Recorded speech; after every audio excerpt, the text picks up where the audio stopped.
আসসালামু আলাইকুম ওয়া রাহমাতুল্লাহি ওয়া বারাকাতুহু। সংগ্রামী বাগেরহাটবাসী, স্বৈরাচারী শেখ হাসিনার পতনের পরে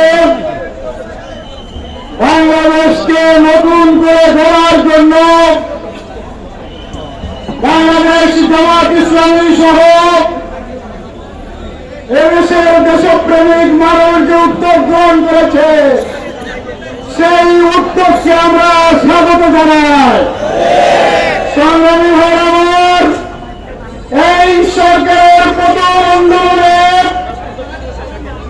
এদেশের ছাত্র জনতা বুকের তাজা রক্ত ঢেলে দিয়ে প্রমাণ করে দিয়েছে স্বৈরাচারের ঠাই বাংলার মাটিতে নেই।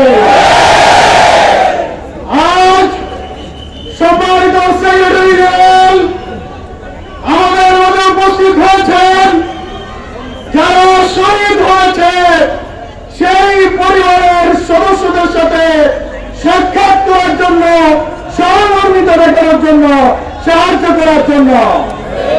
আমরা আমাদের সন্তানদেরকে হারিয়েছি, কিন্তু ওই সন্তানের পিতামাতা যে এলাকা থেকে তারা শাহাদাত পালন করেছে, তারা আমরা ধন্য হয়েছি। সংগ্রামী ভাইরা আমার, আসুন আগামী দিনের সুন্দর একটি বাংলাদেশ গড়ার জন্য আমরা সকলে মিলে ঐক্যবদ্ধ ভূমিকা পালন করি এবং সকল ষড়যন্ত্রের জেলকে যদি প্রয়োজন হয় আমাদের বুকের তাজা রক্ত ঢেলে দিয়ে আমরা আবার তার প্রতিরোধ করে দেবো ইনশাআল্লাহ।